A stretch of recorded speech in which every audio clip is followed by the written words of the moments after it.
हमें इस बात को अच्छी तरह से समझ लेना चाहिए कि जीवन में कोई भी चीज हमेशा एक समान नहीं रहती है। वक्त के साथ सब कुछ बदलता है। किसी भी परिस्थिति में धैर्य नहीं खोना चाहिए, क्योंकि अगर आज आपके ऊपर दुखों का पहाड़ टूटा है तो भी ये वक्त चला जाएगा, और अगर आज आप किसी चीज को लेकर बहुत खुश हैं तो भी ये वक्त गुजर जाएगा। उनकी परवाह मत करो जिनका विश्वास वक्त के साथ बदल जाए। परवाह सदा उनकी करो जिनका विश्वास आप पर तब भी बना रहे जब आपका वक्त बदल जाए। रिश्ता चाहे जो भी हो, मजबूर नहीं मजबूत होना चाहिए। श्री कृष्ण कहते हैं, हर किसी की जिंदगी में समस्याएं हैं, लेकिन इंसान खुद की समस्याओं को ही सबसे ज्यादा और सबसे बड़ा समझता है। कड़वा है पर सच है। इंसान का व्यक्तित्व तभी निखर कर आता है जब वो अपनों से ठोकर खाता है।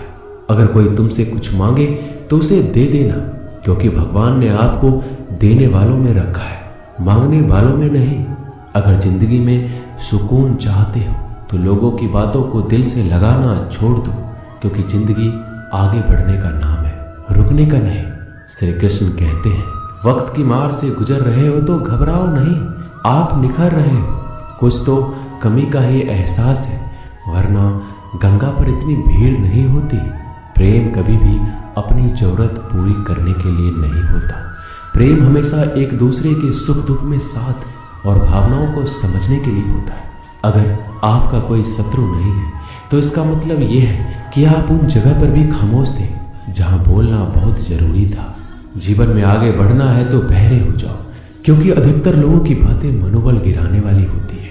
बोलने से पहले सोच लो, क्योंकि बोलने के बाद पछताया नहीं जाता।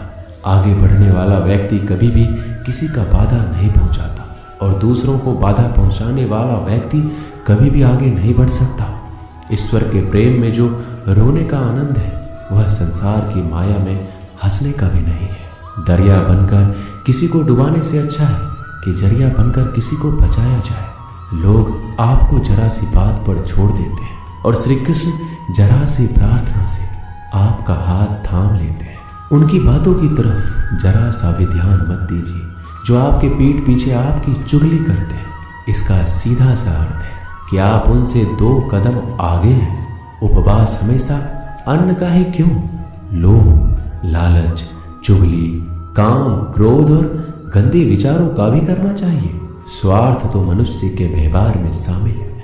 बारिश रुक जाने के बाद छाता भी उसे बुझा लगने लगता है। भरोसे में सावधानी आवश्यक है, क्योंकि कभी कभी खुद के दांत जीभ को ही काट लेते हैं। अर्जुन ने 10 लाख सैनिकों को त्याग करके श्री कृष्ण को चुना। यह विश्वास का उत्तम उदाहरण है।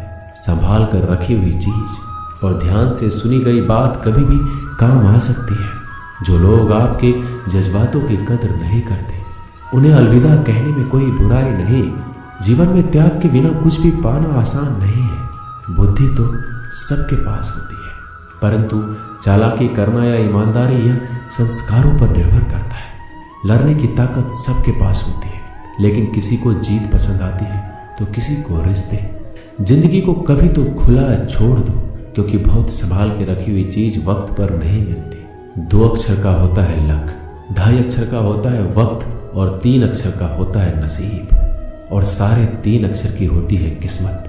पर ये चारों के चारों अक्षर मेहनत के सामने छोटे पड़ जाते हैं। जिन्होंने समय पर साथ दिया, उन रिश्तों की कदर समय से भी ज्यादा करनी चाहिए। हृदय से जो दिया जा सकता है वो हाथों से नहीं, और मौन से जो कहा जा सकता है वो शब्दों से नहीं। जिसने अपने मन को काबू कर लिया, उनकी सफलता को भगवान भी नहीं रोक सकते। हर करीबी इंसान को अपने राज मत बताओ, क्योंकि जो आपके साथ है कल आपके खिलाफ भी हो सकते हैं। शंका का कोई इलाज नहीं, और चरित्र का कोई प्रमाण नहीं होता। मौन से अच्छा कोई साधना नहीं, और शब्द से तीखा कोई बाण नहीं। घमंड से भी कुछ रिश्ते अक्सर खत्म हो जाते हैं। हर बार कसूर गलतियों का नहीं होता, बस तुम खुद से मत हारना, बाकी सब श्री कृष्ण देख लेंगे। संभाल कर रखी हुई चीज और ध्यान से सुनी गई बात कभी भी काम आ सकती है। जीवन जीने के लिए मौन आवश्यक है, परंतु जब बात मर्यादा की आती है तो शस्त्र उठाना अनिवार्य हो जाता है। जिंदगी एक बार मिलती है, ये बिल्कुल गलत है। सिर्फ मौत एक बार मिलती है। जिंदगी तो हर रोज मिलती है। कोई भी इंसान ऐसे अपने आप को नहीं बदलता। जिंदगी में कुछ ऐसे हादसे होते हैं जो इंसान को बदलने पर मजबूर कर देते हैं। दोस्तों, ये वीडियो यही समाप्त होती है। मिलते हैं अगली वीडियो में। तब तक के लिए अपना ख्याल रखिएगा। धन्यवाद। जय श्री कृष्णा।